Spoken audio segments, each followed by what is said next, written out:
안녕하세요. 김유라입니다. 오늘은 김종원 작가님의 아이의 공부 태도가 바뀌는 하루 한 줄 인문학이라는 책 가져왔습니다. 이 작가님은 제가 오래전부터 책을 계속 지속적으로 봐왔었고요. 카카오 스토리로 김종원 작가님이 쓰시는 글들을 제가 구독할 정도로 팬입니다. 네, 오랫동안 이 작가님의 책을 거의 다 읽어왔어요. 이번에 새 책에다 제가 가져와 봤고요. 아이의 공부 태도가 바뀌는 하루 한 줄 인문학. 뭔가 공부를 좀 잘했으면 좋겠다. 왜 이렇게 우리 아이는 책을 안 읽을까? 왜 창의적이지 않을까? 늘 고민하실 거예요. 저도 마찬가지고요. 그리고 아이는 엄마, 아빠, 왜 공부해야 돼? 난 놀고 싶은데 왜 공부해야 돼? 라고 많이 묻죠. 그래서 그 이유를 알려주는 그런 것들이 있어요. 그래서 인문학을 통해서 그 노하우를 찾았다고 하십니다. 인문교육 전문가이자 우리 부모 교육으로도 유명하신 분이죠. 우리 한번 읽어보도록 할게요. 말이 너무 많은 부모는 아이의 입을 닫게 하고, 주관이 없는 부모는 아이를 흔들리게 하고, 강압적인 부모는 아이를 약하게 만든다. 그래서 말을 많이 하지 않고 강압적으로 하지 않고서도 아이에게 변화를 일으키는 방법에 대해서 나와 있어요. 자, 그럼 우리가 아이에게 공부하는 이유를 알려주는 게 중요해요. 뭔가를 배우려면은 왜 내가 이걸 해야 될지를 알아야 되죠. 하루 한 줄 인문학을 통해서 이제 그런 이야기를 전달하고 있습니다. 살아야 하는 이유를 아는 사람은 포기하지 않는다. 마찬가지로 공부해야 하는 이유를 아는 아이는 절대 배움을 포기하지 않는다. 저 공부를 잘하고 못하고는 요거밖에 없어요. 내가 이걸 왜 공부해야 되지? 내가 이걸 해서 뭘 해야 되지? 성적이 나빠도 아이가 뭔가 책을 읽거나 뭔가를 배우는 거를 즐기는 아이는 걱정을 할 필요가 없다고 개인적으로 생각합니다. 중요한 거는 아무것도 배우고 싶어 하지 않고 무기력한 아이들이 좀 걱정이 많이 되겠죠. 근데 그런 것들을 어떻게 하면 우리가 의욕적으로 더 배우고 더 창의적으로 생각하고 집중할 수 있는지 그런 노하우를 전수하고 있어요. 어떤 아이에게 선생님이 이렇게 물어봤대요. 너는 어디에서 공부할 때 가장 편안하니? 라고. 근데 아이가 이렇게 말했다고 합니다. 저는 집에서 공부할 때가 가장 좋아요. 세상에서 집이 가장 따뜻하고 행복한 공간이니까요. 라고 했대요. 근데 이 아이는 여러분 공부를 못할 수가 없어요. 정말 공부 잘하는 아이들은 집에서 열심히 해요. 제 친구들 중에 명문대 가고 판사 되고 막 의사 된 친구들 보면은 집에서 공부를 잘합니다. 만약에 여러분 집이 불편하다. 엄마 아빠가 맨날 싸운다. 엄마가 잔소리한다. 그러면은 공부를 할 수가 없겠죠. 만약에 내 집이 불편하다면 내가 쉬는 곳이 불편하다면 그 아이가 공부를 잘할 수 있을까요? 그래서 뭐 부부관계가 좋아야 합니다. 싸우면 안 돼요. 라는 얘기가 거기에서 나온 거예요. 고시 삼관학의 고승덕 변호사 그분의 유명한 일화가 있죠. 집에서 공부했대요. 제가 그 책을 막 봤어요. 이 사람은 어떻게 공부를 이렇게 잘했지? 라고 제가 공부를 하도 못하니까 봤는데 집에서 공부를 했고요. 도서관 가는 시간이 아까웠대요. 그리고 엄마가 비빔밥을 매 끼니마다 잘게 다져가지고 씹어도 되지 않을 만큼 잘게 다져서 비빔밥을 비벼줬다고 합니다. 뭐 그런 이야기 나와 있어요. 저는 지금 집에서 지금 유튜브 촬영하고 있고요. 집에서 책 읽고 집에서 굉장히 많은 일들을 해요. 물론 이제 움직일 때도 있는데 어지간하면 집에 있어요. 왜? 집이 가장 편하고 행복한 공간이니까. 그래서 굉장히 많은 것들이 편안해지고 시간을 아낄 수 있게 되었습니다. 자, 정말 공부 잘하는 아이의 비법. 내가 발견한 지식을 타인에게 설명하는 시간이 필요하다라고 해요. 내가 어떤 지식을 알게 됐는데 나만 알고 있으면 잊어버리거나 이제 쓸모없는 지식이 될 수 있는데요. 내가 아는 지식을 설명을 하는 순간 나의 지식이 된다라고 합니다. 저도 이렇게 책을 읽기만 할 때랑 리뷰를 할 때랑 너무너무 달라요. 그러면서 나이가 배운 것을 설명하면서 세상에는 배울 것이 참 많구나. 그리고 저절로 배우는 거를 기뻐하게 되는 그런 습관이 생긴다고 해요. 아이가 뭘 배우면 엄마한테 조잘조잘 설명하잖아요. 그런 걸 들어주면 되게 좋겠죠. 저는 제가 배우는 것들을 여러분들 좀 잘 들어주시고 제가 배운 것을 강의하면 또 호응해 주시고 하니까 저는 자꾸 배우는 것 같아요. 재미가 있고 동기부여가 됩니다. 제가 정말 좋아하는 프로미 교육법의 원조인 프로미가 2살 때부터 앞에 나서 강의를 했대요. 아기가 자기가 책에서 본 거, 아는 것, 깨달은 걸 막 설명할 때 할머니, 할아버지, 엄마, 아빠는 정말 박수를 막 치면서 열광적으로 봤다고 합니다. 그 프로미가 평생 동안 그렇게 막 설명하고 강의하는 걸 좋아하고, 저는 뭐 실제로 만나봤는데 정말 말을 잘해요. 책만 많이 읽은 게 아니라 설명을 잘하고, 우리 솔직히 말하면 배우고 머리에 많이 들어있는 것보다 남에게 설명하는 능력 되게 중요하잖아요. 군대에 갔는데 군대에서 뭔가 발표할 때마다 아주 열광적인 호응과 뭐 그런 것 때문에 뭐 포상휴가 같은 것도 받고 했다고 합니다. 그래서 우리가 배우는 것만큼이나 남에게 설명하는 능력이 중요하다. 여러분도 많이 해보시고요. 많이 들어주시고 하면 좋을 것 같아요. 행복하게 공부하는 사람은요, 어떤 상황에서도 웃을 수 있는 공부의 이유가 있대요. 행복하게 공부한다가 중요합니다. 고통스럽게 공부하는 게 아니에요. 나는 가난한 사람을 돕기 위해 뭐가 되겠습니다. 평등한 세상을 만들기 위해서 뭘 하겠습니다. 아픈 사람이 돈을 구애받지 않고 치료받을 수 있는 의사가 되겠어요. 라고 분명한 이유가 멈추지 않고 행복한 마음으로 공부하게 만든다라고 해요. 그래서 공부의 이유를 찾는 게 되게 중요하죠. 제가 영재발굴단에서 그 여러 가지 언어를 정말 많이 알고 있는 외교관이 꾸민 아이를 본 적이 있는데, 나이가 굉장히 어린데 막 언어로 스스로 독학을 하더라고요.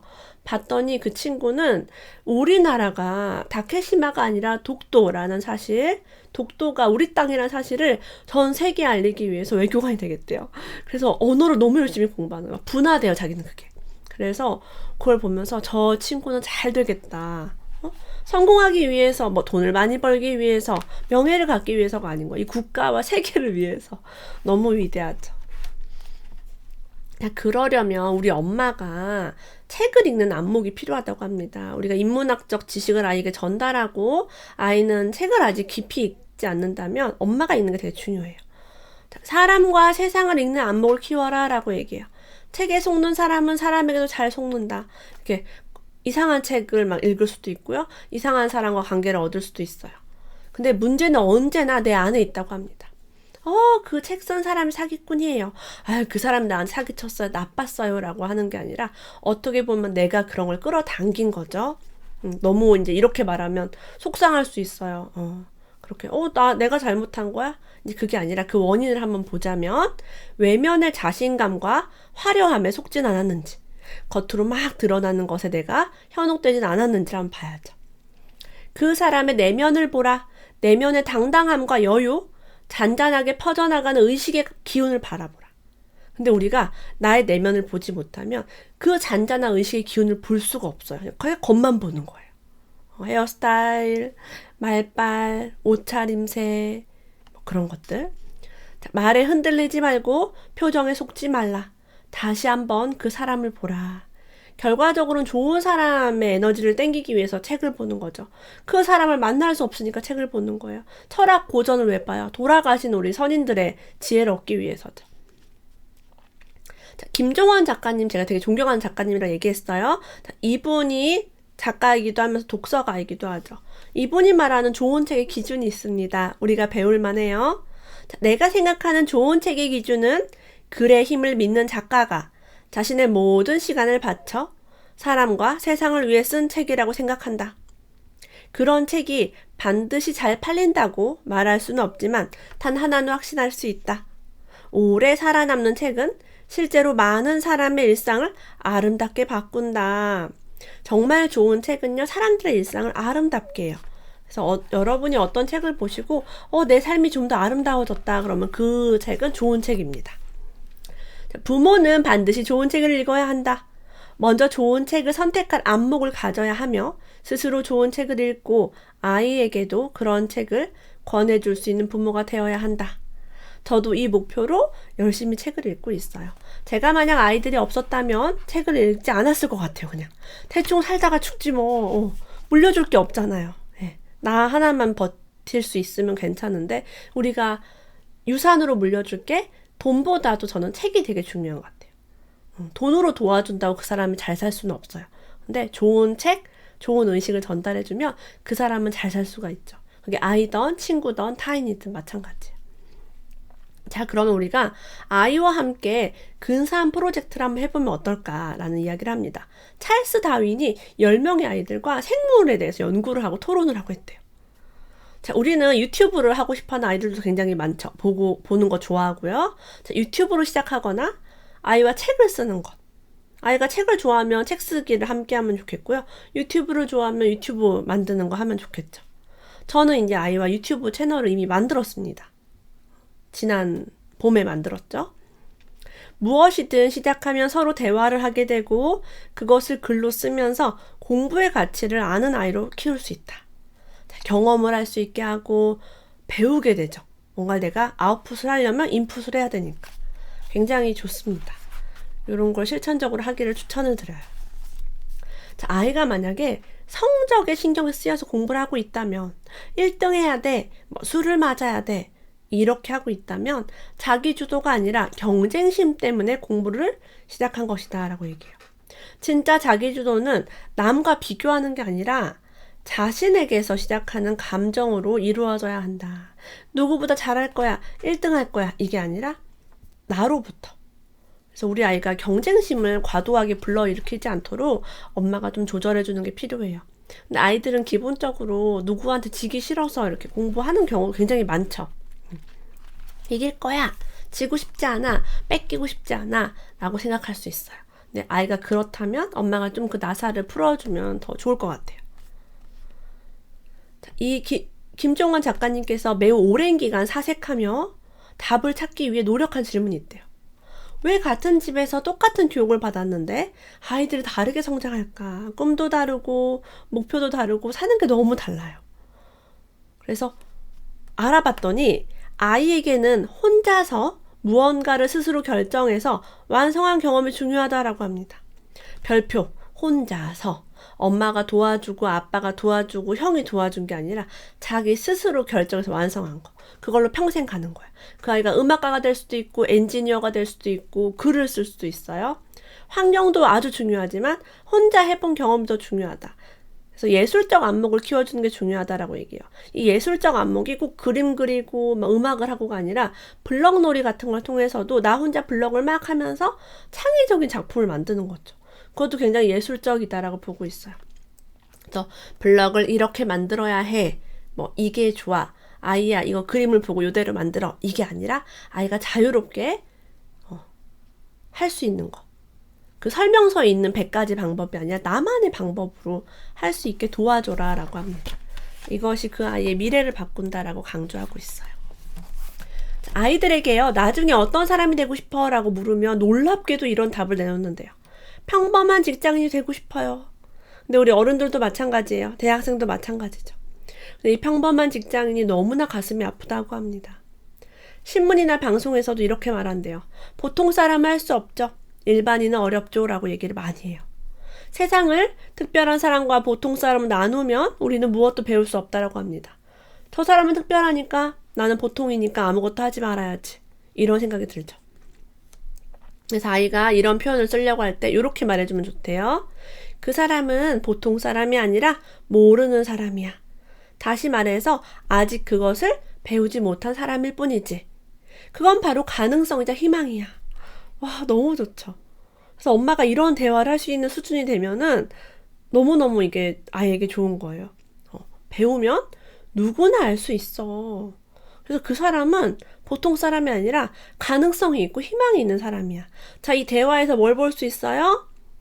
아이 스스로가 나는 아직 이런 걸 몰라. 배우기만 하면은 가능성이 열리고 희망이 생긴다라는 걸 분명히 알 수 있겠죠.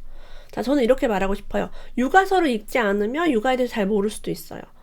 절약에 대한 책을 읽지 않으면 절약의 방법을 모를 수 있어요. 부동산 투자 책을 안 봤을 때 부동산 투자가 뭔지를 모를 수 있어요. 주식 투자 책을 안 보면 주식 투자가 뭔지 모를 수 있어요. 근데 그게 모르는 사람이지 보통 사람, 평범한 사람이 아니라는 거죠. 그래서 저도 아무것도 모르는 사람에서 조금씩 독서를 통해서 배우는 사람으로 성장하고 있습니다. 부모가 이런 질문을 하면 좋대요. 자, 어느 날 농구를 하는 아이들을 봤는데 초등학생처럼 키가 아주 작고 왜소한 아이를 봤대요. 자, 거기에서 저 아이는 키가 작아서 농구 골을 못 넣겠네가 아니라 저 아이가 좀 불리하겠다. 하지만 저 아이가 골을 넣으려면 어떻게 하면 좋을까? 만약에 너라면, 네가 저 아이라면 어떻게 해서 농구 골을 넣을 수 있을까? 이런 대화를 통해서 아이가 불가능하지 않고 이렇게 저렇게 하면 뛰어넘을 수 있겠구나를 생각하게 하는 거죠. 자, 우리가 사람들 앞에서 강연을 하거나 발표를 할 때 고통스러운 이유는 말하는 내용을 잘 모르기 때문이라고 합니다. 삶에서 모두 경험한 내용을 얘기할 때는 누구나 멋지게 말할 수 있다고 해요. 그래서 우리가 아이에게도 잘할 수 없을 것이다 라고 이렇게 지칠 때 너의 경험한 것들을 할 수 있도록, 경험을 많이 하게 하도록 하라는 이야기입니다. 성적을 바라볼 때요, 성적이 더 떨어졌네 라고 하기보다는 다음에는 열심히 해보자. 네가 열심히 했는데 네가 좀 힘들겠다. 열심히 했는데 결과가 좋지 않아. 네 마음이 아프겠다 라고 하는 게 좋다고 해요. 저는 12살, 10살, 7살의 새아이를 키우고 있는데요. 늘 성적에 대해서 잘했어. 대단해. 앞으로 조금만 더 잘하면 돼. 빵점을 맞았을 때도 10점, 20점, 1년에 10점씩만 올리자. 10점, 20점, 30점 하면은 네가 앞으로 10년 만에 100점이 될 수 있는 거예요. 그 아이는. 가능성. 어제보다 오늘 더 좋아진 것들을 기억하자. 지금도 아이들이 좋지 못한 점수를 받아오면은 아이가 이제 의기소침하죠. 어머, 1학년 때, 2학년 때 비해서 너무 좋아졌다. 드라마틱하다. 천재다. 이렇게 얘기합니다. 너는 그냥 배우기만 하면 잘하는구나. 라고 얘기를 해요. 잘했어. 대단해. 라는 이야기를 하지, 떨어졌네, 올랐네를 얘기하면 아이가 힘들 수 있죠. 많은 사람이 아이가 창의적인 사람이 됐으면 좋겠어요. 재능이 있었으면 좋겠어요. 라고 얘기해요. 가장 중요한 게 질문하는 일상이래요. 훌륭한 사람들은 어릴 때부터 질문을 많이 했다고 합니다. 에디슨이나 이런 막 과학자들도 보면 질문이 엄청 많았죠. 자, 아이들은요, 천재예요. 그래서 어렸을 때 그 질문 잘 생각해 보세요. 정말 천부적인 질문을 하죠. 자동차는 어떻게 움직이죠? 하늘은 왜 파란가요? 죽는 게 뭘까? 우리는 왜 물을 마실까? 이런 질문들. 우리 설명하기가 힘들죠? 그래서 아이들은 철학자이자 천재예요. 점점 나이가 들수록 이 질문을 하지 않게 되죠. 어른인 우리는 이런 걸 궁금해하지 않아요. 그래서 우리가 정말 천재로 살고 싶다면 질문을 많이 해야 돼요. 남에게도 하는 거 좋지만 나 스스로에게 할 수 있겠죠. 아인슈타인에게 죽음이 무엇이라고 생각하는가? 라고 했더니 뭐라고 대답했는지 아세요? 아름다운 모차르트의 음악을 듣지 못하게 되는 것이라고 했대요. 너무 놀랍죠? 저는 김동률 음악을 들을 수 없는 것이라고 한번 얘기해 보겠습니다. 설명할 수 없는 것을 설명하게 하는 그 힘이 바로 위대하게 만드는 질문법이라고 해요. 이렇게 하늘이 왜 파란색인지 이런 것들을 막 서로 대화를 하면 좋아요. 톨스토이는요, 어렸을 때 토끼를 빨간색으로 그렸대요. 어른들이 비웃었대요. 그랬더니 어린 톨스토이는 이렇게 말했습니다. 세상에는 없지만 제 스케치북 안에는 있어요. 너무 멋지죠? 우리가 아이들이 이상한 그림을 그리거나 이상한 색깔을 칠할 때 내 기준으로 이상한 거죠. 세상에는 없지만 네 머릿속에 있구나. 네가 이거를 만들어낼 수도 있겠구나 라고 잠재력을 믿게 하는 언어를 쓰라고 합니다. 자, 우리 부모 교육 포인트, 이게 정말 중요한 거죠. 아이들의 삶은요, 설명서가 없는 조립식이래요. 어떻게 될지 몰라요. 근데 엄마는 얘가 뭐 되면 좋을까, 뭐를 하면 좋을까를 고민을 합니다. 하지만 이것보다 더 중요한 것은 부모가 자신의 삶을 사는 것이라고 해요. 자신의 삶을 사는데 집중하라. 부모가 자신의 삶을 살면 아이가 자신의 삶을 살지 않을 수가 없다. 아이를 조립하겠다는 욕망에서 벗어나 그대는 그대 내면의 중심에 머물러라.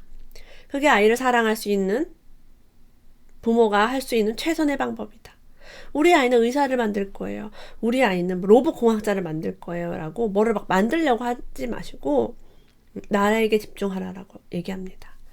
그래서 사실은 우리 부모가 우리를 위해서 많은 고민을 했겠죠. 이걸 배워야 되나? 얘가 공부를 왜 못할까?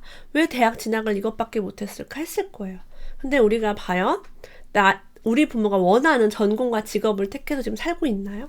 자, 부모가 원하는 전공과 직업을 한 사람이 있다면 정말 행복한지를 한번 댓글로 적어주세요. 나는 우리가 부모가 원하는 대로 살았더니 정말 행복하다라고 하시는 분 한번 적어보세요. 왜냐면 저는 아니라고 하는 사람 많이 만났어요. 부모가 이렇게 살라고 살았는데 좋지 않았다. 나 불행하다. 공무원 됐는데 때려치고 싶다라는 사람을 정말 많이 봤어요. 저 또한 우리 부모가 원하는 대로 살지 않았습니다. 제가 원하는 대로 살았어요. 그들이 뭘 원하든 나랑 상관이 없었어요. 난 내가 원하는 걸 합니다. 우리 아이도 자기가 원하는 걸 하겠죠. 그게 뭔지는 알 수가 없어요. 자, 유튜버, 작가, 강사 이런 직업을 제가 택할 것이라고 10년 전에 저는 상상조차를 한 적이 없어요. 이런 직업이 있는 줄도 몰랐고. 근데 우리가 우리 아이의 미래를 단언하고 네가 뭐가 돼야 된다, 뭘 하기 위해서 뭘 배워야 된다라고 할 수 있을까? 굉장히 오만하다라고 생각을 합니다. 저는 개인적으로요. 네. 독일은요, 수많은 과학자와 학자를 배출했지만 수학 교육에서 기초를 매우 중요 생각한대요. 초등학교 2학년 때 무려 1년간 구구단을 배우게 한다고 합니다. 사실 배우는 게 아니라 아이가 스스로 깨우칠 때까지 기다린대요.